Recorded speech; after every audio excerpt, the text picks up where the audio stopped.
எப்படி இருக்கு? நல்லா இருக்கு. நீங்க ஏன் அந்த வாட்டி ஒரு வாக்கு வந்து தமிழ் பேசுறீங்க? தமிழ் பகுதி. அது எப்படி வந்தது அந்த தமிழ் இங்க? அது சும்மா ஒரு வெரைட்டிக்காக. இந்த மாதிரி கலாட்டா பண்ணதுக்கு இங்க நிக்க கூடாது. സോംബേരി പൈലുകളെ. ചക്കയ്ക്കും കേടുണ്ട് മാങ്ങയ്ക്കും കേടുണ്ട് നമ്മളെ മനുഷ്യർക്കുള്ളതോ ഗതികേട്. തങ്കൻ, ശശി, സോമൻ അങ്ങനെയൊക്കെ പേരുള്ളവർക്ക് പ്രത്യേകിച്ച് മക്കൾക്ക് നല്ല പേരുണ്ട ആവശ്യമില്ല. കാര്യം അവൻ ഫ്യൂച്ചറിൽ ഈ പേരിലായിരിക്കും അറിയപ്പെടുക. പാലായി പോകാൻ പ്ലാനായി സ്നേഹേന്ദ്രന് പെണ്ണതു ശരിയായി. Once upon a time, once upon a time, once upon a time, once upon a time. സ്നേഹം നിറഞ്ഞ എല്ലാ പ്രേക്ഷകർക്കും നമസ്കാരം. ഇത് അമൃത ടെലിവിഷനും RP എന്റർടൈൻമെന്റ്സും ചേർന്ന് അവതരിപ്പിക്കുന്ന the exclusive standup comedy show for women once upon a time season 4. അപ്പോൾ ഏറെ സ്നേഹത്തോടെ നമ്മുടെ എപ്പിസോഡിലേക്ക് നമ്മുടെ പ്രിയപ്പെട്ട ജഡ്ജസിനെ വെൽക്കം ചെയ്യുന്നു. Let's welcome Ramesh Pisharody, Rachana Narayanankutty. നമ്മുടെ ഷോയെ കൂടുതൽ ആഘോഷമാക്കാൻ നമ്മോടൊപ്പം ജോയിൻ ചെയ്യുന്നു നമ്മുടെ സ്വന്തം താത്ത പ്രോ മാക്സ്. ശരടിയായി എന്തോ ഇവിടുന്ന് പോണതിന് മുമ്പ് എനിക്കൊരു ഉപകാരം ചെയ്യോ? എന്താ വേണ്ടത് താത്ത? ഒരു 10,000 രൂപ വരും. ആവശ്യം എന്താ? അതൊരു മൊബൈൽ ഫോൺ മേടിക്കാനാ. മൊബൈൽ ഫോൺ ഉണ്ടല്ലോ ഓൾറെഡി. അത് എനിക്കല്ല, വീരാനിക്കക്ക്. ബീരാനിക്കൊക്കെ എന്തിനാ മൊബൈൽ ഫോൺ? അത് വീരാനിക്ക ഈ ഇടയ്ക്ക് ഒരു ഓഡീഷന് പോയി. ആ, അപ്പോൾ ഓഡീഷന് വന്നു കഴിയുമ്പോൾ അവിടുത്തെ ഡയറക്ടർ മേശപ്പുറത്തൊരു ഫോൺ വെച്ചിട്ട് പറഞ്ഞു, ഇതൊരു ഫോണാണെന്ന് എല്ലാവർക്കും അറിയാം, ഇത് നിങ്ങളുടെ ഭാവന അനുസരിച്ചിട്ട് എന്ത് വേണമെങ്കിലും ആക്കാം. അപ്പോൾ അതിനെ ഓരോരുത്തർ വന്നിട്ട് ഇത് ആപ്പിൾ പോലെ ഇങ്ങനെ കടിച്ചിരുന്നാരി കാണിച്ചു. ചില ആൾക്കാർ വന്നിട്ട് ഇത് ഇങ്ങനെ പോലീസിൻ്റെ വയർലെസ് സെറ്റ് പോലെ ഉപയോഗിച്ചു. ചില ആൾക്കാർ വന്നിട്ട് അതിങ്ങനെ കണ്ണട പോലെ കാണിച്ചു. ചിലർ ഓംലെറ്റ് പോലെ കാണിച്ചു. അങ്ങനെ പലരും പലത് കാണിച്ചു. ഈ ചങ്ങാതി എന്നിട്ട് ഇത് ബോംബ് പോലെ കാണിച്ചു. ബോംബ് പോലെ കാണിച്ച് എൻ്റെ പൊന്നു വിശാരടി ഒറിജിനാലിറ്റിക്ക് വേണ്ടിയിട്ട് വധൂരി ഫോൺ പോലെ കാണിച്ചിട്ട് ഇങ്ങനെ ജനലിൽ കൂടെ പുറത്തേക്ക് വലിച്ചെറിഞ്ഞ് കളഞ്ഞു. അപ്പോൾ ആ ഡയറക്ടർ വീട്ടിൽ നിന്ന് മാറാനുള്ള ഫോൺ മേടിച്ച് കൊടുക്കാൻ പറഞ്ഞിട്ട്. അപ്പോൾ അത് കാരണം ഒരു 10,000 രൂപ. ഡയറക്ടറുടെ ഫോൺ എടുത്തിട്ട് ഇത് ചെയ്തത്. ആ പിന്നെ അല്ലാണ്ട് അല്ല ഇതിപ്പോ അതിനൊന്നും ഒരു 10,000 രൂപ തരാനായിട്ട് പറ്റില്ല. ബീരാനിക്ക് ഇവിടെ 1-2 എപ്പിസോഡിൽ കൊണ്ടുപോവാ, പണിയെടുപ്പിച്ചിട്ട് നമുക്ക് പൈസ കൊടുക്കാം. ആ അങ്ങനെ തന്നെ പണിയെടുത്തിട്ട് പുള്ളി ജീവിക്കട്ടെ അല്ലേ? അതെ, അതായിരിക്കും നല്ലത്. താത്തയ്ക്ക് നല്ല ശമ്പളം ഉണ്ടല്ലോ, ആ ശമ്പളത്തിൽ വാങ്ങിച്ചു കൊടുത്തൂടെ? 10ന്റെ പൈസ ഞാൻ കൊടുക്കൂല. അങ്ങനെ വിചാരിക്കണ്ട, നീ എനിക്ക് തരൂല്ലല്ലോ. ഞാൻ തരില്ല. അപ്പൊ ഞാനും കൊടുക്കൂല. Let's now invite our contestants Malu and Vandana.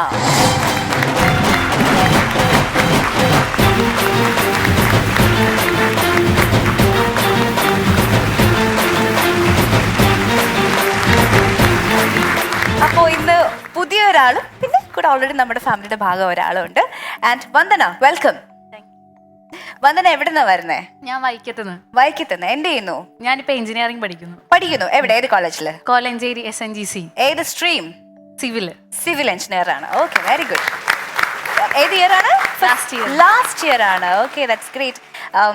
എങ്ങനെയാണ് ഈ സ്റ്റാൻഡപ്പ് കോമഡിയിലേക്കൊക്കെ വന്നേ, അല്ലെങ്കിൽ ചെയ്യാം എന്ന് തീരുമാനിച്ചത്? ഇവിടെ ഓഡിയൻസ് ആയിട്ട് തന്നെ വന്നിട്ടുണ്ട്. ആണോ? അങ്ങനെ ഈ സീസണിലോ അതോ മുമ്പത്തെ സീസൺ? നേരത്തെ. ഓക്കെ. അപ്പൊ ഹരിസാർ പിന്നെ കോളേജിൽ വന്നായിരുന്നു. അപ്പൊ നമ്മൾ കോളേജസിൽ ഓഡിഷൻസ് നടത്തിയിരുന്നു. അപ്പൊ അതുവഴി very good, very good. Okay, all the best. മുൻപ് കോളേജിലോ സ്കൂളിലോ മോണോ ആക്ടോ മിമിക്രിയോ സ്റ്റാൻഡപ്പ് കോമഡിയോ എന്തെങ്കിലുമൊക്കെ ചെയ്തിട്ടുണ്ടാകും എന്ന് വിശ്വസിക്കുന്നു. ഉണ്ടോ? ഇല്ലേ? ചെയ്തിട്ടില്ല. ഇല്ലേ? ഫസ്റ്റ് ടൈം ആണ്. ഏതെങ്കിലും ഐറ്റം, പാട്ടോ ഡാൻസോ? പാട്ടും ഡാൻസ് ഒക്കെ നോക്കിയായിരുന്നു. ഡാൻസ് ഒക്കെ ഉണ്ട് അല്ലേ? Okay, very good, very good. Okay, അപ്പോൾ വെൽക്കം once again. മാളു, സുഖമല്ലേ? எப்படி இருக்கு? நல்லா இருக்கு. புதிய എന്തെങ്കിലും വിശേഷം? நீங்க ஏன் அந்த வாட்டி ஒரு வாக்கு வந்து தமிழ் பேசுறீங்க? தமிழ் பகுதி. அது எப்படி வந்தது அந்த தமிழ் இங்க? அது சும்மா ஒரு வெரைட்டிக்காக. இது எல்லாம் ஒரு வெரைட்டியா? இது என்ன தேவை அதுக்கு? அந்த மாதிரி ஒரு தமிழ் எப்படி பேசுறதுக்கு என்ன தேவை இருக்கு? தேவைയൊന്നുമില്ല. ஒரு தேவை இல்லையா? சும்மா அப்படி சொல்லாத. அந்த மாளு பயந்து போயிட்டு. ഇതെന്തെങ്ങനെ? അല്ല, തമിഴ് പറയുമ്പോ ഞാനൊരു ലുക്ക് ഉണ്ടോ എന്നുള്ളത് നോക്കിയതാ. ഇല്ല, അങ്ങനെയല്ല. ഞാൻ വെറുതെ ലുക്കുണ്ട്. തമിഴ് ലുക്കുണ്ടോ എന്നല്ല ഇല്ലെങ്കിൽ ചോദിച്ചു വാങ്ങിക്കാനാ. തമിഴ് ലുക്കല്ല, മലയാളി ലുക്കുണ്ട്. നല്ല ഐശ്വര്യം. അല്ല, മാളുവിന് വേണമെങ്കിൽ ഒരു തമിഴ് ലുക്കും പറയാം. വേണമെങ്കിൽ മാളു ഇപ്പൊ ഒരു കലൈ സെൽവി സെൽവി. കാര്യം ഗുരുവായൂർ സെൽവി. മരുതമല യൂണിവേഴ്സിറ്റിയിൽ എന്തോ പഠിക്കുന്നുണ്ട്, ഹോം സയൻസ് പഠിക്കുന്നുണ്ട് ഇപ്പം. അങ്ങനെയൊക്കെ പറഞ്ഞാൽ വിശ്വസിക്കാവുന്ന ഇതൊക്കെ തന്നെ, കുഴപ്പമൊന്നുമില്ല. പുതിയ ഡിഗ്രി. கொஞ்சம் தமிழ்ல பேசலாமா? ஆமா பேசலாம். தமிழ் தெரியுமா உங்களுக்கு? கொஞ்சம் கொஞ்சம் தெரியும். நம்ம இங்கிலீஷ் பேசுற மாதிரி ஏபிசிடி போல தமிழ் தான் தெரியும். அப்போ தமிழ்ல ஏபிசிடினா என்ன? அது தெரியல. அதோ இங்கிலீஷ்ல பேசுறேன் ഞാൻ. இங்கிலீஷ்ல கொஞ்சம் ஏபிசிடி போல தான் தமிழ் தெரியும். தமிழ்ல இதா இருக்கு. எனக்கு தெரியல. ஆமா ஆமா ஆமா. நான் என்ன சொல்றது, இந்த மாதிரி கலாட்டா பண்ணதுக்கு இங்க நிக்க கூடாது. சோம்பேறி பையலுகளே, மூஞ்சே பாடுறா. இங்க வந்து ஷூட்டுக்கு வந்து எதுக்கு இந்த மாதிரி எல்லாம் பேசுதுங்க? எபிசோடு தொடங்கணுமா வேண்டாமா? வேணும் சார். வேணும்னா அப்படியே அது தொடங்க. அவங்க தான் நினைக்கணும். ஆறு இந்த தாத்தாவா? அதுக்கு வச்சு நான் இப்ப என்ன சொல்வேன்? என்ன அதுக்கு வச்சு நான் இப்ப இது தமிழ்ல பேசணும், அதே மலையாளத்துல பேசணும் கதா. மலையாளம் பேசு. மலையாளம் தானே நீங்க ரொம்ப கஷ்டப்பட்டு பேசுறேன். ஆனா அது தமிழ்ல பேச அப்படி அந்த மாதிரி ஒன்றும். என்ன தெலுங்குல பேசுறதே? ஏன் தமிழில் அப்படியே பேசு. മലയാളത്തിൽ പേசுறேன். ആമാങ്ക. ഇത് 3 സിനിമയുടെ കഥ ഒറ്റ സിനിമയാക്കി പറയണം. വേണമെന്നുണ്ടെങ്കിൽ സിനിമ കഥയാക്കാം കേട്ടാ. ശരി. അപ്പൊ കേട്ടോ, ശ്രദ്ധിച്ച് കേൾക്കണ പുതിയ ആള്. 30 ഏക്കർ സ്ഥലം മറിച്ച് വിൽക്കാൻ വേണ്ടിയാണ് ഭുവനചന്ദ്രൻ തമിഴ്നാട്ടിലെത്തിയത്. ഇപ്പൊ തമിഴ് ടച്ചായിട്ടാ. എന്നാൽ അവിടെ എത്തിയപ്പോഴാണ് നടുവിലൂടെ കനാൽ പോകുന്ന സ്ഥലം വിൽക്കാൻ നാട്ടിലെ ജന്മിമാരായ കറുപ്പയും പാണ്ഡിതുരയും സമ്മതിക്കില്ല എന്ന കാര്യം അയാൾ മനസ്സിലാക്കുന്നത്. കറുപ്പയ്യയുടെ മകളെ പ്രണയം നടിച്ച് വശത്താക്കി അതുവഴി സ്ഥലം വിൽക്കാൻ ഭുവൻ തീരുമാനിക്കുന്നു. പക്ഷേ ആധാരങ്ങളെല്ലാം മുള്ളംകൊല്ലിയിലെ കൊച്ചു നമ്പ്യാരുടെ വീട്ടിൽ പണയം വെച്ചിരിക്കുകയാണ്. ഇതറിഞ്ഞ വലിയ നമ്പ്യാരെ കൊച്ചു നമ്പ്യാർ കൊല്ലുന്നു. ഇതറിഞ്ഞ മുള്ളംകൊല്ലി വേലായുധൻ ഒരു വടി നിലത്ത് കുത്തിവെച്ചിട്ട് വന്ന് കൊച്ചമ്പ്യാരെയും കൊന്നിട്ട് പുഴയിലേക്ക് ചാടി നീന്തുന്നു. നീന്തി നീന്തി നീന്തി അവർ ഒടുവിൽ മദ്രാസിൽ ചെന്ന് കയറുന്നു. പക്ഷേ അവിടെയും അവർക്ക് ജീവിക്കാൻ കഴിയുന്നില്ല. ദാരിദ്ര്യത്തോട് ദാരിദ്ര്യം. അതും പോരാഞ്ഞ് അവരെ കൊല്ലാൻ ബോംബെയിൽ നിന്നും പ്രൊഫഷണൽ കില്ലർ പവനായി വരുന്നു. അവസാനം പവനായി ശവമാവും. ആർക്കാ കിട്ടിയേ? വന്ദന. എനിക്ക് പാണ്ടിപ്പട. പാണ്ടിപ്പട. പിന്നെ നരൻ. നരൻ. ഇവിടെ പാണ്ടിപ്പട, നരൻ. പിന്നെ നാടോടിക്കാറ്റിന്റെ ആണോ ലാസ്റ്റ്? നാടോടിക്കാറ്റ്. നാടോടിക്കാറ്റ് കറക്റ്റ് ആണ്. സോ അപ്പൊ മാളു ആണ് ഇന്ന് ആദ്യം മത്സരിക്കുന്നത്. All the best Malu. Thank U.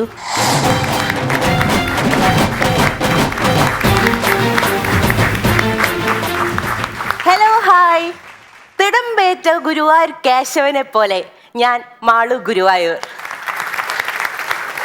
ചക്കയ്ക്കും കേടുണ്ട്, മാങ്ങയ്ക്കും കേടുണ്ട്. നമ്മളെ മനുഷ്യർക്കുള്ളതോ ഗതികേട്. എന്റെ രമേശ് ചേട്ടൻ വിചാരിക്കും ഈ ഗതികേടിൽ എന്തിട്ട് തമാശ പറയാൻ ഇവിടെ വന്നേക്കണെന്ന്. ഉള്ള കാര്യം പറയല താത്ത, ഒരു മനുഷ്യന്റെ ഗതികേട് പറയണ അത്രക്ക് തമാശ വേറെ ഇല്ല. പിന്നെ 14 സെക്കൻഡ് കൊണ്ട് നോക്കണായിട്ട് കൂടുതൽ സമയം എന്നെ നോക്കാനുള്ള ഒരു ചാൻസ് ആണ് നമ്മളെ ക്യാമറ ചേട്ടന്മാരുള്ള രഞ്ജിത്ത് ചേട്ടൻ, ഉണ്ണി ചേട്ട ആൻഡ് നമ്മളെ നവാസിക്ക, മറ്റുള്ള ചേട്ടന്മാരെ 100 ഫോക്കസ് ചെയ്തോളൂ കേട്ടോ. പാരമ്പര്യമായിട്ട് കൈമാറുന്നത് കുടുംബക്കാര് ഭൂസ്വത്താണെങ്കിൽ എൻ്റെ അച്ഛൻ കൈമാറി തന്ന സാധനമാണ് ഗതികേട്. അമ്മയോട് അച്ഛൻ പലപ്പോഴും പറയുന്നുണ്ട്, ഡേ ഏത് ഗതികെട്ട നേരത്തോടെ ഇതിനെ ഈ പ്രൊഡ്യൂസറും ഡയറക്റ്റും ചെയ്യാൻ തോന്നിയെന്ന്. ചേച്ചി കേൾക്കണം, ഇവർക്ക് അങ്ങനെ പലതും പറയാം. ഞാൻ സ്കൂളിൽ പഠിക്കുന്ന കാലത്ത് അച്ഛന് പ്രസ്സിലായിരുന്നു ജോലി. ഈ ബുക്കൊക്കെ ബൈൻഡ് ചെയ്യുന്ന പ്രസ്സിലേ. അപ്പോൾ എൻ്റെ ക്ലാസ്സിൽ പിള്ളേരുടെ കയ്യിലുള്ള നോട്ട്ബുക്കിന്റെ ചൊട്ടയൊക്കെ ചെരിഞ്ഞിരിക്കണ മോഹൻലാലിൻ്റെയും എടപ്പല്ല് കാട്ടിച്ചിരിക്കണ മമ്മൂക്കയുടെ ഒക്കെയാ. എൻ്റെ അച്ഛൻ പ്രസ്സിലാണല്ലോ. അപ്പൊ എനിക്ക് അതേപോലത്തെ ബുക്കാവും വിചാരിച്ചിട്ട് ബുക്ക് വാങ്ങി ഞാൻ അച്ഛൻ്റെ പ്രസ്സിലേക്ക് പോയി. അപ്പം അവിടെ എല്ലാ വേസ്റ്റ് പേപ്പറും കൂട്ടിയിട്ട് ഒരു ബുക്ക് പോലെ ബൈൻഡ് അടിച്ചിട്ട് അതിന് ഒരു പുറം റോസാപ്പൂവും മറ്റേ പുറം കാക്കീനാക്കിയിട്ട് തന്നിക്കണം. ക്ലാസ്സിലെ ടീച്ചർ വരെ ലേറ്റ് ആകുമ്പോൾ ഈ പിള്ളേരൊക്കെ ലാലേട്ടനെ ചെരിഞ്ഞമ്മ കൊണ്ടുപോയി ചിത്രം വരച്ചിട്ടും മമ്മൂക്കയുടെ പല്ലിന് കളർ കൊടുത്തിട്ടിരിക്കുമ്പോൾ ഞാൻ കാക്കയോട് കഥ പറഞ്ഞിരിക്കുന്നു. അതുകൊണ്ട് ക്ലാസ്സിലേക്ക് ഒരു വട്ടപ്പേര് വന്ന് കാക്ക മാളു. പക്ഷെ എനിക്ക് അച്ഛനോട് ദേഷ്യമൊന്നുമില്ല കേട്ടോ. കാരണം ആൺകുട്ടിയാണെന്നുള്ള അച്ഛൻ്റെ അതിമോഹം 8 നിലയിൽ കണ്ടം തുണ്ടായി വെട്ടി നുറുക്കിയിട്ട് 8ാം മാസത്തിൽ അമ്മരെ വയറ്റിൽ നിന്ന് ചാടി പുറപ്പെട്ടതാണ് ഞാൻ. അതുകൊണ്ട് വീട്ടിൽ എനിക്ക് ഒരു ഇരട്ടപ്പേര് കൂടി ഉണ്ട്, എടുത്തു ചാട്ടക്കാരി. നീ ഈ ചാട്ടക്കാര് മൊത്തം പോണതോ ഇവരൊക്കെ ആവശ്യങ്ങൾക്കാ.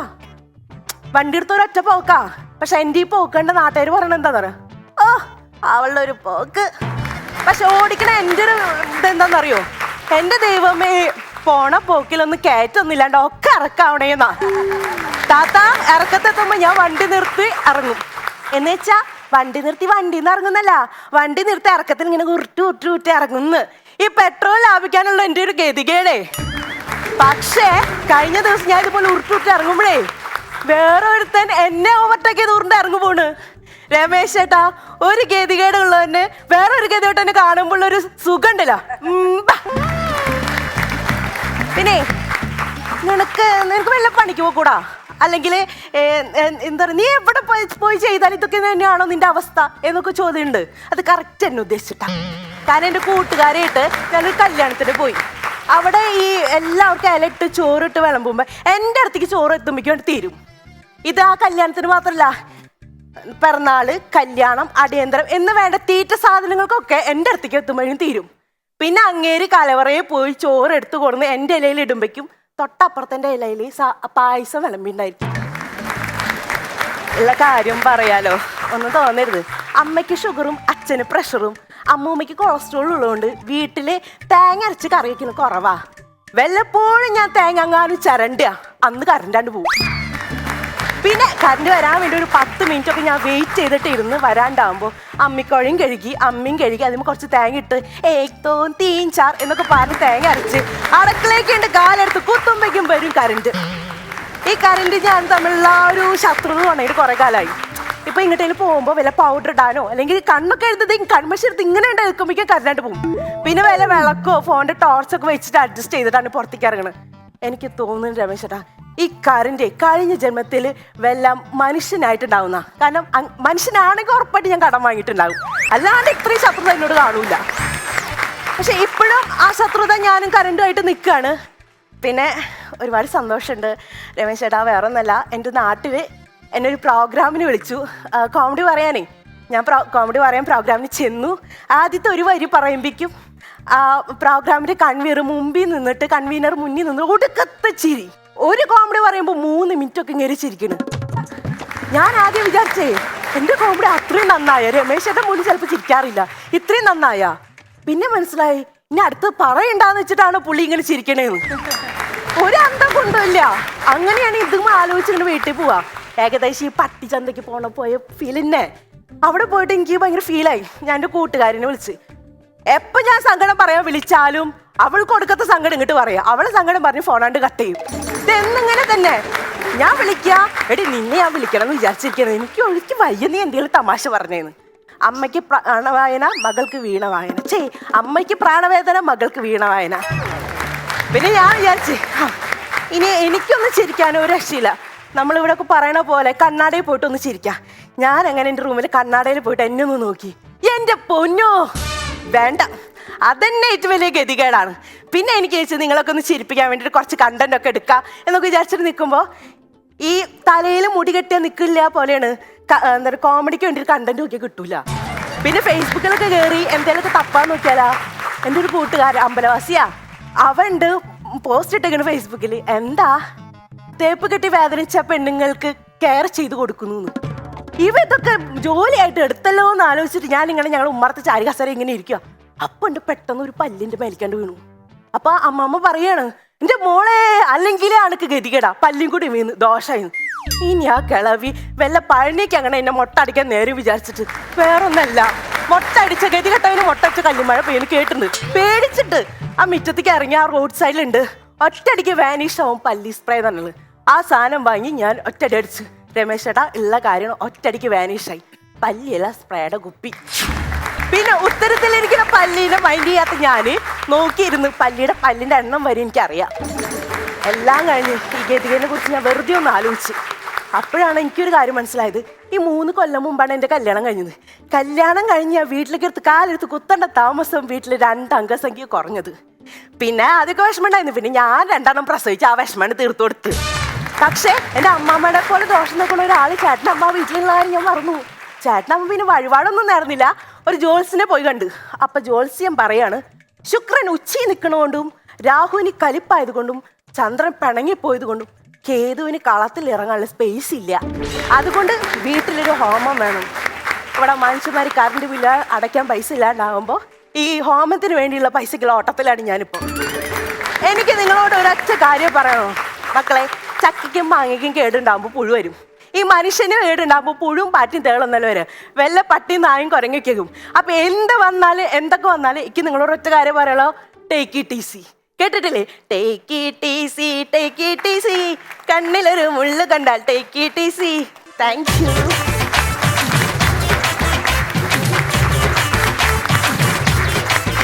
മാളു, എപ്പോഴത്തെയും പോലെ മാളുവിന്റെ പെർഫോമൻസിൽ നല്ല എനർജി ഉണ്ടായിരുന്നു, നല്ല രസകരമായിരുന്നു. രമേശ് ചേട്ടാ? മാളു നല്ല രസമുള്ള നമ്മുടെ തിടം പേറ്റിയ ഗുരുവായൂർ കേശവനെ പോലെ മാളു വന്ന് നിൽക്കുന്നു. മാളു തമാശകൾ പറയുന്നു, എല്ലാം വളരെ ഗംഭീരമായി. കുറേ തമാശകൾ നമുക്ക് നല്ല കണക്ഷൻ കിട്ടുന്ന തമാശകളായിരുന്നു. എനിക്ക് ഇടയ്ക്കൊക്കെ എനർജി കൂടിയിട്ട് കതച്ചു പോകുന്നുണ്ടോ എന്ന് വരെ തോന്നി. പറഞ്ഞിട്ടിങ്ങനെ പറഞ്ഞ് ക്ഷീണിക്കുമെന്ന് പറയുമല്ലോ എന്ന് പറയുന്ന പോലത്തെ അവസ്ഥ ചില സ്ഥലങ്ങളിലൊക്കെ ഉള്ള പോലെ തോന്നി.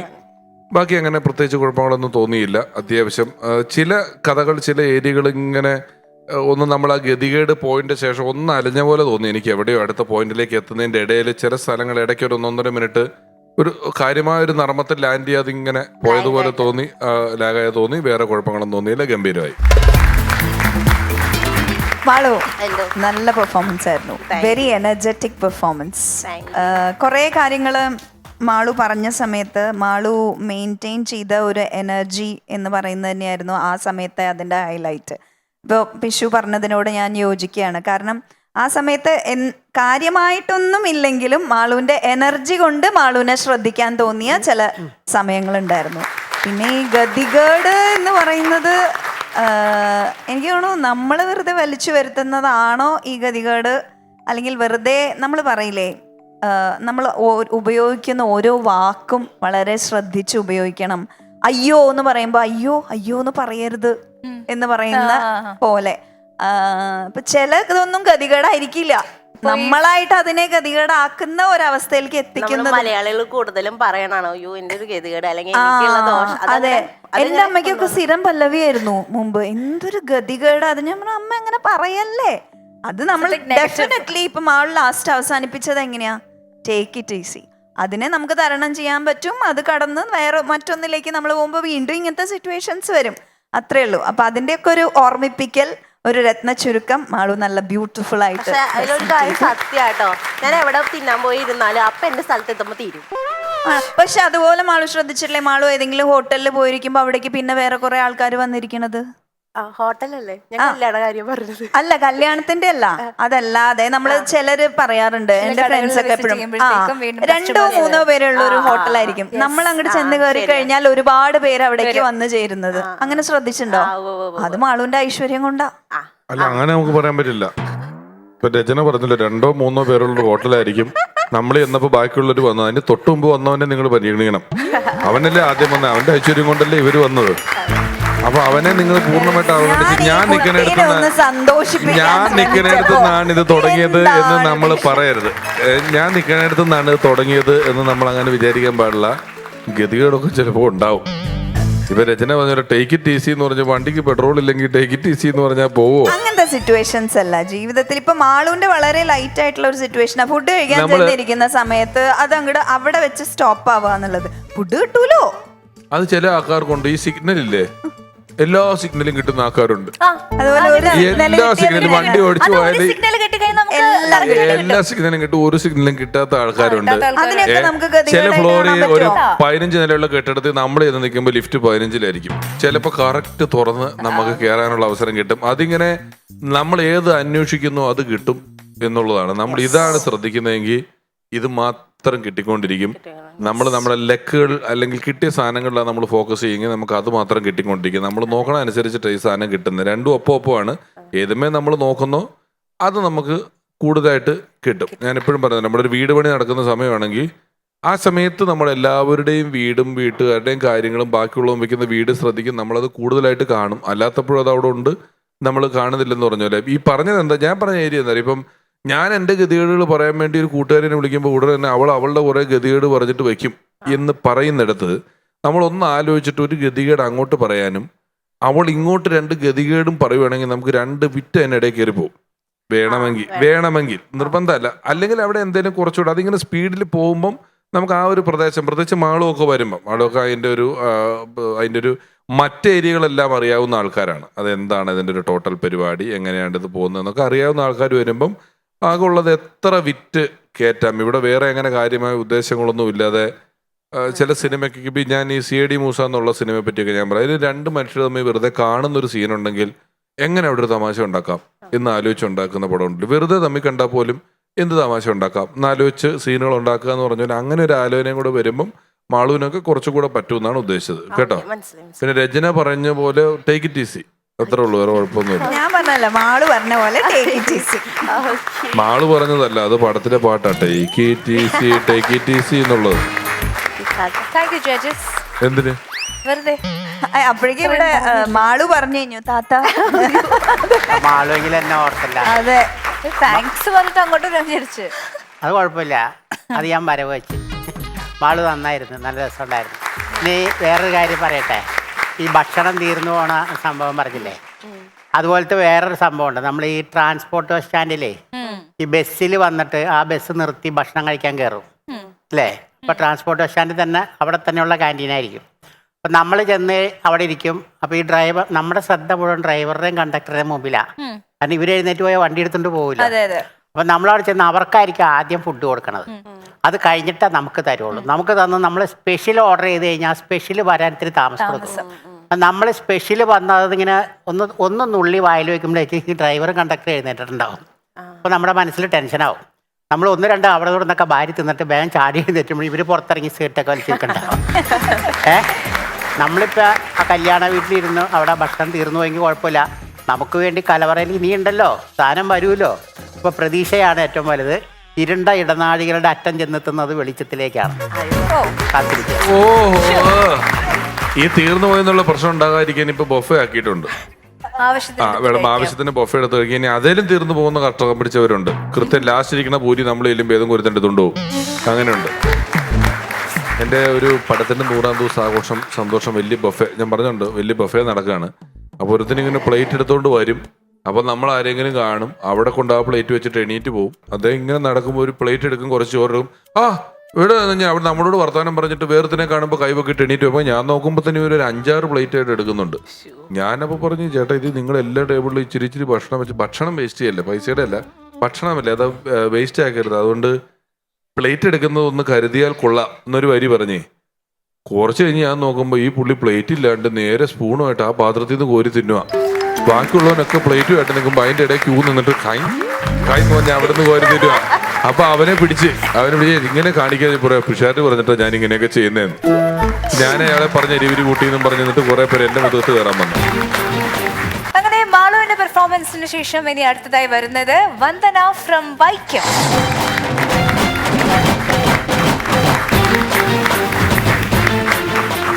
ഹായ്, ഹലോ, നമസ്കാരം. ഞാൻ വന്ദന തങ്കൻ. അപ്പൊ എന്നെ ഈ ആരും തന്നെ വന്ദന എന്നൊന്നും വിളിക്കാറില്ല. എല്ലാവരും ഈ തങ്ക എന്നാ. അപ്പൊ ഈ തങ്ക എന്ന് വിളിക്കുമ്പോൾ വിഷയം എന്നെ എന്നാന്ന് പറഞ്ഞാൽ, എന്നെ അച്ഛനെ വിളിക്കണേ ആണോ അതോ എന്നെ തന്നെ വിളിക്കണോ എന്ന് ചിലപ്പോൾ എനിക്ക് ഡൗട്ട് വരാറുണ്ട്. അപ്പൊ തങ്ക എന്ന് പറയുമ്പോൾ നിങ്ങൾ മറ്റേ ചുരുളിയിലെ തങ്ക എന്ന് വിചാരിക്കരുത്. ഞാൻ ഇച്ചിരി അല്പം സ്റ്റാൻഡേർഡൊക്കെ ആട്ടോ. അപ്പൊ തങ്ക എന്ന് പറഞ്ഞ ഒരു വിഷയം വന്നത്, ഞങ്ങളുടെ വീട്ടിലൊരു ഫംഗ്ഷൻ നടക്കും. അപ്പൊ അച്ഛൻ, അമ്മ, ചേച്ചി എല്ലാവരും ഉണ്ട്. അപ്പോൾ ഓടി വന്ന ഒരു കൂട്ടുകാരി തങ്കോ എന്ന് പറഞ്ഞ ഒറ്റ വിളി. ആ വിളിയിൽ ഞങ്ങൾ 3 പേരും തിരിഞ്ഞു നോക്കി. ഞാൻ വിചാരിച്ചത് ഒന്നല്ലേ ഞാൻ, അച്ഛൻ മാത്രമേ ഉള്ളെന്നാ. പക്ഷെ നോക്കിയപ്പോൾ ചേച്ചിയും കൂടെ തിരിഞ്ഞു നോക്കി. അപ്പം ഞങ്ങൾക്ക് മനസ്സിലായി ഞങ്ങളുടെ വീട്ടിൽ 3 തങ്കന്മാരാണുള്ളതെന്ന്. അപ്പം ഈ തങ്കൻ, ശശി, സോമൻ അങ്ങനെയൊക്കെ പേരുള്ളവർക്ക് പ്രത്യേകിച്ച് മക്കൾക്ക് നല്ല പേരിൻ്റെ ആവശ്യമില്ല. കാര്യം അവൻ ഫ്യൂച്ചറിൽ ഈ പേരിലായിരിക്കും അറിയപ്പെടുക. അപ്പം നിങ്ങൾ എല്ലാവരും വിചാരിക്കുന്നുണ്ടായിരിക്കും ഞാനിവിടെ പേരിനെ കുറിച്ചാണ് പറയാന്ന്. പേരിനെ കുറിച്ചൊന്നും അല്ല കേട്ടോ, എന്നെക്കുറിച്ചാണ്. എന്നെ പറ്റിയെന്ന് പറഞ്ഞാൽ ഞാൻ എൻ്റെ ലൈഫിലെ 3 ടേണിംഗ് പോയിൻ്റാണ് നിങ്ങളോട് ഷെയർ ചെയ്യാൻ പോകുന്നത്.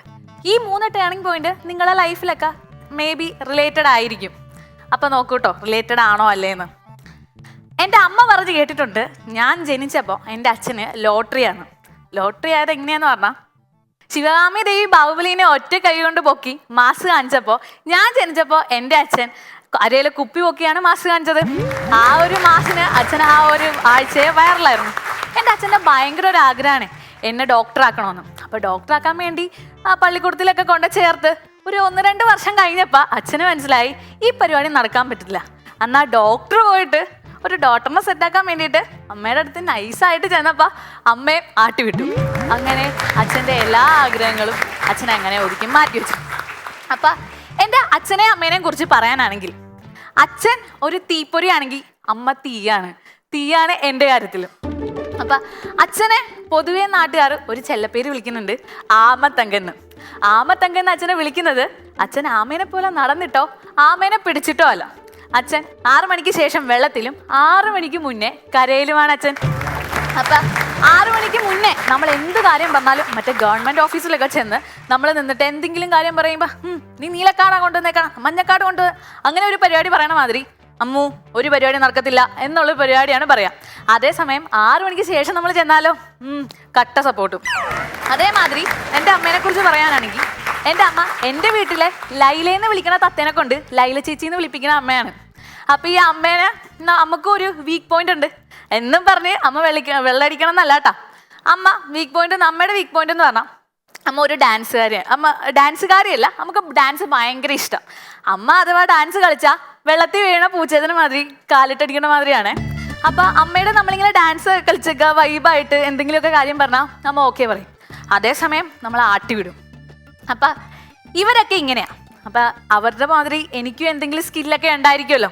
ആ ഒരു സ്കില്ല് ഞാൻ തെളിയിച്ചത് ഒരു 1-2 ക്ലാസ്സിലൊക്കെ പഠിക്കുമ്പോഴാണ്. അപ്പോൾ ആ ഒരു ടൈം എന്ന് പറഞ്ഞാൽ ഞാൻ പഠിച്ചുകൊണ്ടിരുന്നത് ഇംഗ്ലീഷ് മീഡിയം സ്കൂളിലാണ്. അപ്പോൾ ഇംഗ്ലീഷ് മീഡിയം സ്കൂളിൻ്റെ എന്ന് പറഞ്ഞാൽ may I go to toilet miss അങ്ങനെ ചോദിച്ചാലേ നമ്മൾ വിടുകയുള്ളൂ. അല്ലെങ്കിൽ എന്ത് ചെയ്യത്തില്ല, വിടത്തില്ലെങ്കിൽ അല്ല, എന്തെങ്കിലുമൊക്കെ പറഞ്ഞ് കൂട്ടുകാരുടെയൊക്കെ മുമ്പിൽ വെച്ച് നാറ്റിക്കും.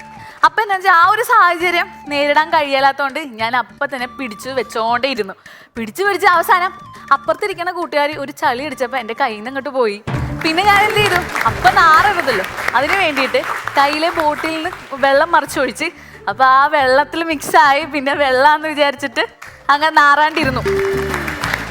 ഇനി ഞാൻ പറയാൻ പോണത് നിങ്ങളുടെ ഓരോരുത്തരുടെ ലൈഫിൽ മേ ബി കടന്നുപോയ ഒരു ടേണിംഗ് പോയിന്റ്സ് ആണ്. 3 ടേണിംഗ് പോയിന്റ് ആണ് മെയിനായിട്ട് വന്നത്. നിങ്ങളുടെ ഇവിടെ ഇരിക്കുന്ന എല്ലാ സ്റ്റുഡൻസിനും വന്നതായിരിക്കും. ഫസ്റ്റ് ടേണിംഗ് പോയിന്റ് എന്ന് പറഞ്ഞാൽ 10th ആണ്. 10th കയറുമ്പോഴേ ഇങ്ങനെ ഇരിക്കുന്ന മിസ്സുമാർ നമ്മളെ പറഞ്ഞ് അമ്മാതിരി റോക്കറ്റെ കയറ്റി വിടുന്ന മാതിരിയുള്ള ഒരു ഹൈപ്പാണ് കൊടുക്കുക.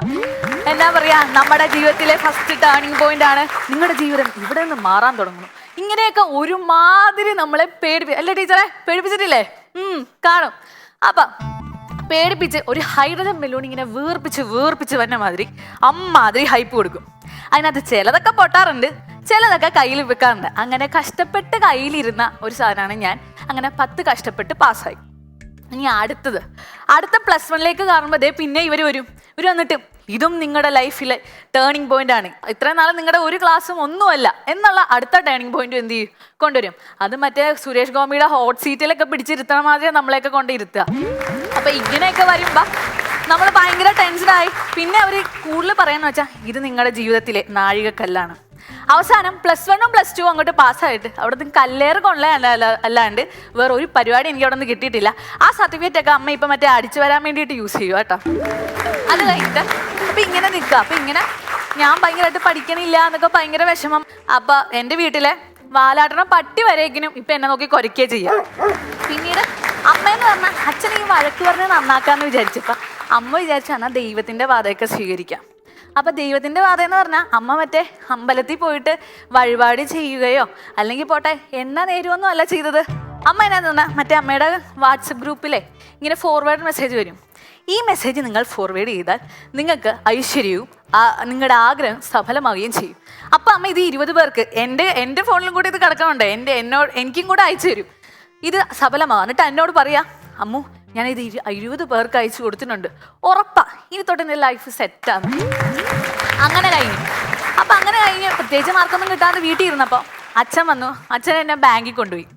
ബാങ്കിൽ കയറിയപ്പോൾ ഒരു അടിപൊളി ഇത് ഇവിടത്തേക്ക് മാതിരി ഒരു AC, മൊത്തത്തിൽ ഫീല്, ക്യാഷിൻ്റെ ഡീലിങ് ഇതൊക്കെ കണ്ടപ്പോൾ വിചാരിച്ചു എന്നാൽ ഇവിടെ ഞാൻ ഇരിക്കണം, ഇവിടുത്തെ ഒരു കസേര എനിക്ക് വേണ്ടിയിട്ടുള്ളതെന്ന് പറഞ്ഞ് BCom പഠിക്കാൻ പോയി. BCom പഠിക്കാൻ വേണ്ടിയിട്ട് അത്യാവശ്യം കൊള്ളില്ലാത്ത മാർക്ക് ആയതുകൊണ്ട് തന്നെ അതേമാതിരിയുള്ള ഒരു കോളേജിലാണ് എനിക്ക് അഡ്മിഷൻ കിട്ടിയത്. ആ അഡ്മിഷൻ്റെ ബേസിൽ അവിടെ ഒരു വൈബാക്കി വന്നുകൊണ്ടിരുന്നപ്പോഴാണ് അക്കൗണ്ടൻസിയുടെ ക്ലാസ് തുടങ്ങി. ഞാൻ ഈ കമ്പ്യൂട്ടർ സയൻസ് പഠിച്ചത് ഞാൻ അക്കൗണ്ടൻസിയുടെ ക്ലാസ്സിൽ ഇരുന്നപ്പോൾ എൻ്റെ കിളി പാറി. ആ പാറിയ കിളീനെയും പിടിച്ചുകൊണ്ട് ഞാൻ അവിടെ നിന്ന് ഇറങ്ങി. അവിടെ നിന്ന് ഇറങ്ങിയിട്ട് വീണ്ടും അപ്പോൾ ആ ഒരു സമയം എന്ന് പറഞ്ഞാൽ എൻ്റെ വീട് പണിയായിരുന്നു.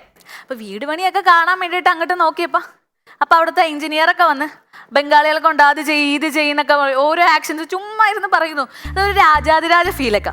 അപ്പം അങ്ങനെ ഫീലപ്പം ഞാൻ വിചാരിച്ചു എന്നാൽ പിന്നെ രാജാവായി കളയാം, എന്നാൽ പിന്നെ എഞ്ചിനീയറിംഗ് പഠിച്ചേക്കാന്ന് പറഞ്ഞ് അച്ഛന് ഭയങ്കരമായിട്ടൊരു ആത്മവിശ്വാസം കൊടുത്ത്, അച്ഛാ ഞാൻ ഇവിടെ നിന്ന് ഇരിക്കേണ്ട ആളല്ല, ഞാനൊരു എഞ്ചിനീയറായി തീരേണ്ട ആളാന്ന് പറഞ്ഞ് അച്ഛന് ആത്മവിശ്വാസം കൊടുത്തിട്ട് ഞാനും അച്ഛനും കൂടെ എഞ്ചിനീയറിംഗ് കോളേജിലേക്ക് പോയി. എഞ്ചിനീയറിംഗ് കോളേജ് ചെന്നപ്പോൾ അടിപൊളി കോളേജ്. ഇപ്പം കണ്ട കോളേജൊക്കെ അങ്ങോട്ട് മാറി നിൽക്കും. നല്ല കോളേജ്, നല്ല നല്ല ചേട്ടായിമാരും ഉണ്ടായിരുന്നു. അപ്പോൾ ഒന്നുകൂടെ സൂക്ഷിച്ച് നോക്കിയപ്പോൾ ചേട്ടായിമാരുടെ കൂടെ തന്നെ ചേച്ചിമാരും ഉണ്ടായിരുന്നേ. അപ്പം നമുക്ക് സ്കോപ്പില്ലാന്ന് അങ്ങോട്ട് മനസ്സിലായി. സ്കോപ്പില്ലാന്ന് മനസ്സിലായാലും എന്നാലും ആത്മവിശ്വാസം കൈവിടാണ്ട് ഞാൻ മറ്റേ ചങ്സിലെ ഹണി റോസിൻ്റെ എൻട്രി അങ്ങോട്ട് പോയി. പിന്നീട് പിള്ളേർ പറഞ്ഞറിഞ്ഞു ഞാൻ അവിടുത്തെ ചാളമേരി ആയിരുന്നു. കുഴപ്പമില്ല, അതൊക്കെ ഞാൻ സഹിച്ചു. അങ്ങനെ സെമ്മ് തുടങ്ങിയപ്പോൾ വീണ്ടും ഇത്രയും നാൾ നിങ്ങൾ ഒന്നുമല്ല, ഇനിയാണ് നിങ്ങളുടെ ജീവിതം തുടങ്ങാൻ പോകണം. ഇവിടെയാണ് നിങ്ങളുടെ ജീവിതം. ഇത് പഠിച്ചാലേ നിങ്ങൾ എവിടെയെങ്കിലുമൊക്കെ എത്തി. അങ്ങനെ അടുത്ത ടേണിംഗ് പോയിന്റ് വന്നു. നിങ്ങളുടെയൊക്കെ ജീവിതത്തിൽ വന്നതല്ലേ ഇതൊക്കെ. അപ്പം ടേണിംഗ് പോയിന്റ് വന്നു. ഓക്കെ, എന്നാൽ പഠിച്ചു കളയാമെന്ന് വിചാരിച്ചിട്ട് പിന്നെ പഠിക്കാനൊക്കെ തുടങ്ങിയെന്ന് ഞാൻ വിശ്വസിച്ചു. പക്ഷേ പരീക്ഷ കഴിഞ്ഞപ്പോൾ മനസ്സിലായി വിശ്വാസം മാത്രമേ ഉള്ളായിരുന്നു, വേറെ പരിപാടിയൊന്നും ഞാൻ ചെയ്തില്ലായിരുന്നു. അപ്പം എന്നാൽ പിന്നെ ജീവിതം എന്ന് പറയുന്നത് ഈ പഠിക്കുക, ജോലി വാങ്ങുക മാത്രമല്ലല്ലോ, കൂടെ ഒരാളുണ്ടെങ്കിൽ അടിപൊളിയല്ലേ. എന്നാൽ പിന്നെ അങ്ങനെ ഒരാളെ സെറ്റാക്കാൻ വേണ്ടി അപ്പം ഞാനൊരു സിവിൽ എഞ്ചിനീയറാണ്. അപ്പോൾ എൻ്റെ വീടിന് ഇലക്ട്രിക്കൽ വർക്ക് ചെയ്യാനേ ഒരു ഇലക്ട്രിക്കൽ ഡിപ്പാർട്ട്മെൻറ്റിൽ നിന്ന് ആരെങ്കിലും നോക്കാമെന്ന് വിചാരിച്ച് ഞാൻ അവിടുത്തെ ചേട്ടന്മാരെ നോക്കാൻ തുടങ്ങി. നോക്കി അവസാനം ഒരു ചേട്ടനെ സെറ്റായി കഴിഞ്ഞ് ഞാൻ ചേട്ടനോട് എന്ന് ചോദിച്ചു, ചേട്ടാ എൻ്റെ ഇരുട്ടുള്ള വീട്ടിലെ വെളിച്ചമായി വരാൻ ചേട്ടന് താല്പര്യമുണ്ടോ എന്നുള്ള ചോദ്യം ചോദിച്ചു. അതെ, ചോദിച്ചതും നിനക്ക് വല്ല മെഴുകുതിരി എടുത്ത് കത്തിച്ചുകൂടെ ഇടിയുന്നു. എന്നാൽ ഓക്കെ, മാറ്റി വെച്ചു. എന്നാൽ പിന്നെ ഇത് പറഞ്ഞുകൊണ്ട് ഞാൻ മറ്റേ സങ്കടപ്പെട്ട് അങ്ങ് മാറി വന്ന് നിങ്ങൾ വിചാരിക്കേണ്ട. എന്നാൽ ഇലക്ട്രിക്കൽ പോയി. എന്നാൽ പിന്നെ നമ്മളെ കാറ് നന്നാക്കാൻ വേണ്ടി ഒരു മെക്കാനിക്കലുകാരനെ ആകാമല്ലോ എന്ന് വിചാരിച്ചു. മെക്കാനിക്കൽ ഡിപ്പാർട്ട്മെൻറ്റിൽ നോട്ടം തുടങ്ങി. നോക്കി അവസാനം ഒരു ചേട്ടനെ സെറ്റായി. അങ്ങനെ 2 ആഴ്ച കഴിഞ്ഞപ്പോൾ മനസ്സിലായി പുള്ളി പല വണ്ടിയുടെ മെക്കാനിക്കായിരുന്നു. അതിൻ്റെ പ്രത്യേകിച്ച് പുള്ളി വർക്ക് ചെയ്യണ ടൈം എന്ന് പറഞ്ഞാൽ രാത്രിയാ. മെയിൻ വർക്ക് രാത്രിയിൽ പോയി ചെയ്യണ പുള്ളിയായിരുന്നേ. അതുകൊണ്ട് പുള്ളീനെ വേണ്ടാന്ന് വെച്ചു. അപ്പം എനിക്ക് മനസ്സിലായി ഈ പഠിത്തവും ഈ പരിപാടിയൊന്നും എനിക്ക് പറ്റണമല്ല. അപ്പം ഞാൻ ഇനി അടുത്ത ടേണിംഗ് പോയിന്റിന് വേണ്ടിയിട്ട് കാത്തിരിക്കുകയാണ്. Thank you. നന്നായിരുന്നു കേട്ടോ. Thank you. ആരാ ലൈക്ക് സ്ക്രിപ്റ്റ് പ്രിപ്പയർ ചെയ്തത്? ആരാണ്? ആരെങ്കിലും ഹെൽപ്പ് ചെയ്തോ? തനിയെ ചെയ്തതാണോ? സ്വന്തമായിട്ട് ചെയ്തു. പിന്നെ കൂട്ടുകാരൊക്കെ ചോദിച്ചു, അതായത് ഓരോരുത്തരുടെ ഇത് ജീവിതത്തിൽ നിന്നൊക്കെ എക്സ്പീരിയൻസ് ഒക്കെ നോട്ട് ഡൗൺ ചെയ്യണമല്ലോ. ചോദിച്ചു. Okay, very good nice performance. നല്ല പെർഫോമൻസ് ആയിരുന്നു. രമേശേട്ടാ, വന്ദന, ഇത് വന്ദനയുടെ ആദ്യത്തെ പെർഫോമൻസ് ആണെന്ന് പറയുന്നിടത്ത് ഒരു അത്ഭുതമുണ്ട്. അതിൻ്റെ എല്ലാ പ്രശ്നങ്ങളെയും തരണം ചെയ്തിട്ടാണ് വന്ദന അവതരിപ്പിച്ചിരിക്കുന്നത്. അതെല്ലാം രസമുണ്ടായിരുന്നു. എന്താ പറയുന്നത്, ഈ ചന്ദ്രക്കലയിൽ തീരുന്ന ഫുൾ സ്റ്റോപ്പുകൾ ഒരുപാടുള്ള പോലെ തോന്നി വർത്തമാനത്തിൽ. പറയുന്നത് വിടുന്നുണ്ട്.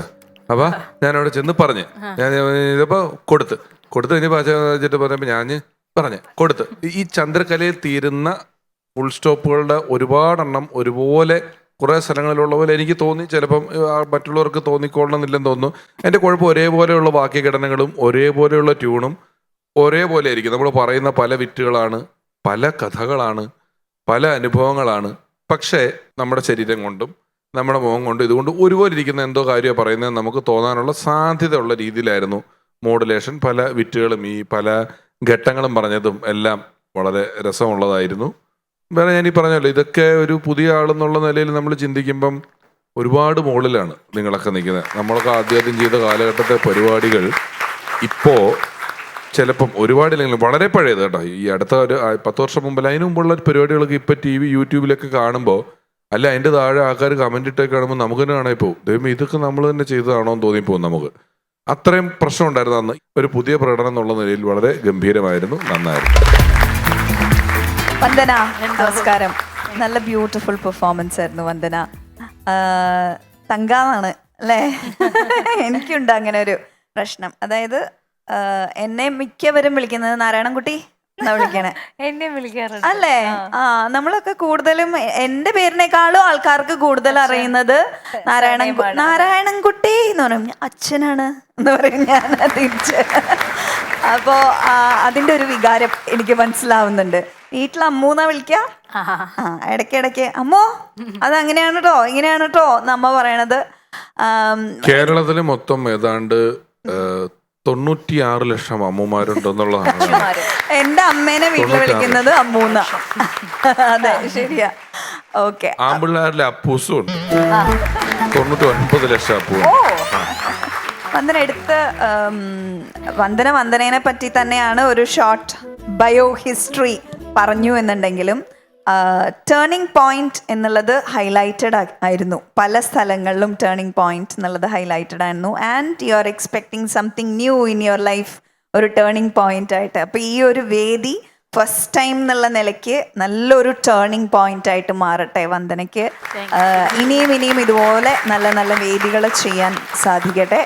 All prayers. വന്ദനം നന്നായിരുന്നു. ഇപ്പം ഞാൻ ഇപ്പം പറയുമ്പോൾ ഇപ്പം നേരത്തെ പറഞ്ഞില്ലേ ഈ തങ്ക എന്ന് വിളിക്കുന്ന സംഭവം പറഞ്ഞില്ലേ, അപ്പം അതുപോലെ തന്നെ ഈ കുഞ്ചാക്കോവനെ ചിലർ ബോബൻ കുഞ്ചാക്കോ എന്ന് വിളിക്കും. അപ്പോൾ കുഞ്ചാക്കോവൻ പറയും അച്ഛനെ വിളിക്കല്ലേ എന്ന് പറയും. കാരണം ചിലർക്ക് അറിഞ്ഞൂടാ ബോബൻ കുഞ്ചാക്കോ എന്നാണ് പേരെന്ന് വിചാരിച്ചിരിക്കുന്നത്. കുഞ്ചാക്കോ എന്നാണ് ശരിക്കും പേര്. അപ്പോൾ ഇതുപോലെ തന്നെയാണ് ഇപ്പം ഈ ഓഡിയൻസായിട്ട് വന്നിരുന്ന ഒരു കുട്ടിയായിരുന്നു ഇപ്പം ഈ സ്റ്റേജിൽ നിൽക്കുന്നത് അല്ലേ.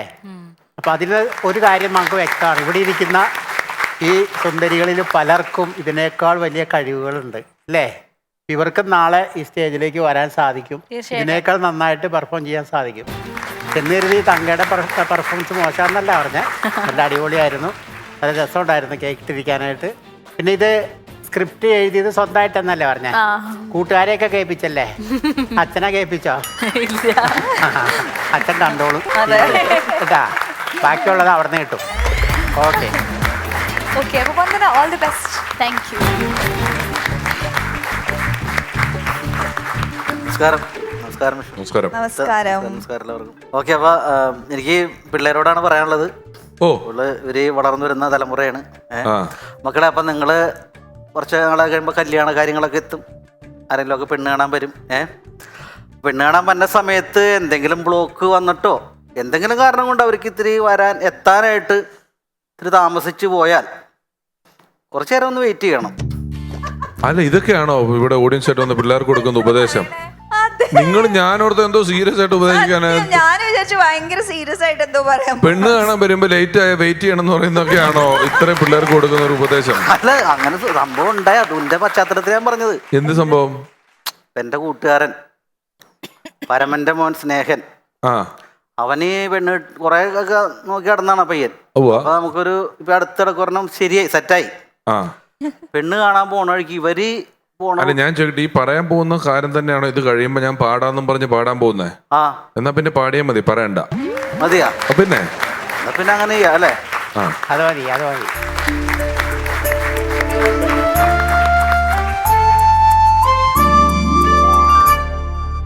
പാലായിൽ പോകാൻ പ്ലാനായി, സ്നേഹേന്ദ്രനു പെണ്ണതു ശരിയായി.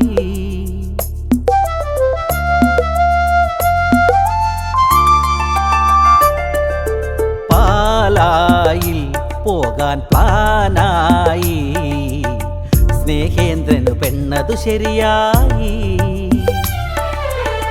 പൂച്ചേനെ വളർത്തണ കുട്ടി മീൻകാരനു മ്യാച്ചായി, ഈ കാര്യം നാട്ടില് മുഴുവൻ പാട്ടായി. പാലായിൽ പോകാൻ പ്ലാനായി, സ്നേഹേന്ദ്രനു പെണ്ണതു ശരിയായി.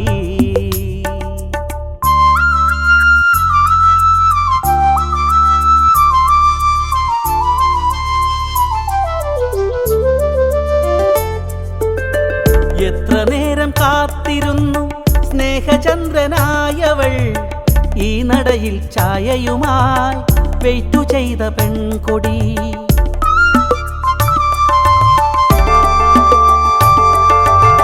ഹോണടിച്ചു സിഗ്നലേകി മീൻ വിൽക്കണ സാബൂട്ടൻ മീൻ കൊട്ടയിൽ അവളെ ഇരുത്തി ലൈഫു നൽകാൻ പോയതാ.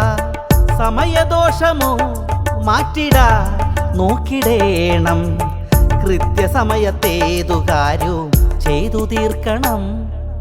പാലായിൽ പോകാൻ പ്ലാനായി, സ്നേഹേന്ദ്രനു പെണ്ണതു ശരിയായി.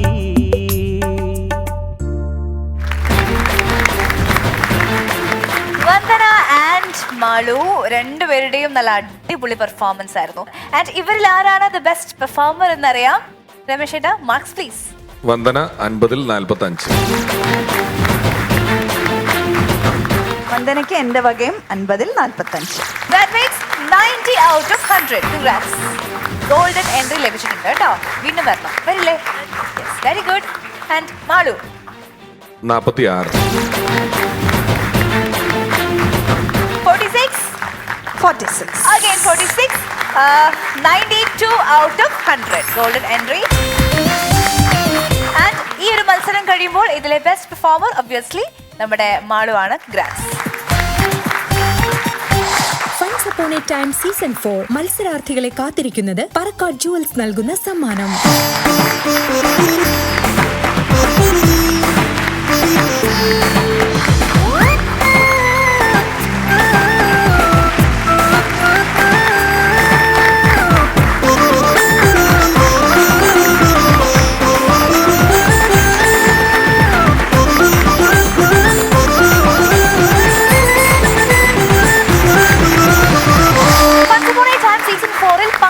നിങ്ങൾ താല്പര്യപ്പെടുന്നുണ്ടെങ്കിൽ നിങ്ങൾ ചെയ്യേണ്ടത് ഇത്രമാത്രം. funsupon@gmail.com നിങ്ങളുടെ ഡീറ്റെയിൽസ് മെയിൽ ചെയ്യുക. ഒപ്പം താഴെ കാണുന്ന വാട്സ്ആപ്പ് നമ്പറിലേക്കും നിങ്ങളുടെ ഡീറ്റെയിൽസ് അയക്കുക. അങ്ങനെ ഫൺസ് അപ്പോൺ എ ടൈമിലെ ഈ എപ്പിസോഡിലെ ചില വിശേഷങ്ങളെല്ലാം പൂർണ്ണമാവുകയാണ്. But we will be right back. Until then, bye-bye.